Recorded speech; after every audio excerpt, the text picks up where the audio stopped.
I've always believed in being honest in facing life's truths, but never did I imagine I'd be confessing something so raw, so intimate, something that could unravel the very fabric of the life I had built, and yet here I am compelled to recount it because the weight of silence had begun to crush me from the inside.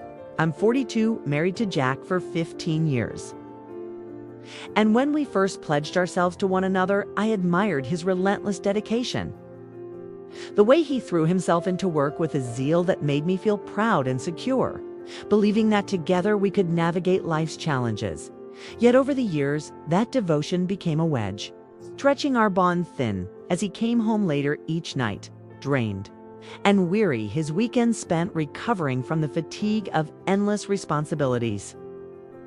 While I, alone and longing for connection, tried to fill the silence with small acts of care and understanding, hoping he'd notice, hoping that a conversation might bridge the chasm that grew with each passing day. But Jack's love manifested in effort and stability, not in presence or intimacy.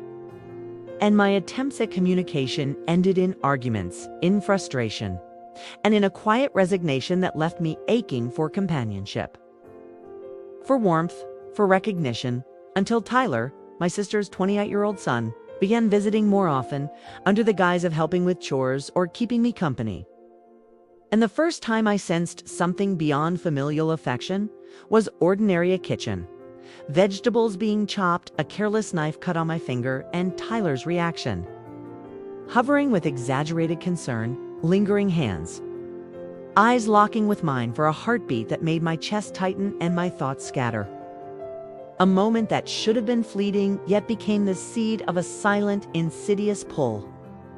A subtle awareness of longing that I tried to dismiss, to ignore as imagination. Yet each visit after that revealed small details that grew impossible to overlook. The way his gaze lingered when I was in, tea-looking, the accidental brush of fingers. The pretense of casual closeness that made my heart race and my mind betray me. And I found myself anticipating these touches, cherishing them with a guilt-laden eagerness, our conversations deepening in ways that Jack's had not for years. And slowly, insidiously, my heart betrayed my vows, my longing entwining with Tyler's attentiveness, creating a bond that was forbidden yet intoxicating, culminating one quiet Sunday afternoon when Jack had gone golfing with clients and Tyler's excuse of helping me fix a bookshelf led to laughter, closeness, and a kiss that began shy and soft, then surged with a passion that left us breathless and terrified of the consequences, and thus began a clandestine relationship that consumed months of secret encounters. Stolen moments of intimacy that oscillated between ecstasy and crushing guilt, where even the familiarity of our marital bed became a stage for passion and remorse. Each touch a reminder of my betrayal, each stolen glance a dagger to my conscience.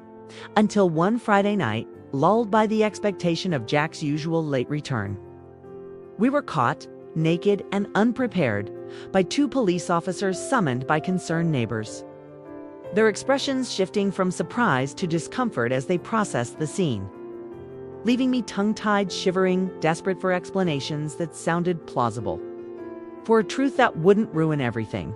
My answers fumbling over themselves as Tyler tried to calm the situation. Our statements dissected and recorded, hours stretching into dawn. The gravity of our actions pressing down on me in a way that no physical exhaustion ever could. The shame so overwhelming that words failed, leaving only the raw, aching realization of how far I had strayed from the life I had promised myself. The home I had loved, the husband I had vowed to honor. The aftermath was a blur of silence, distance, and self-recrimination. Tyler retreating into another city.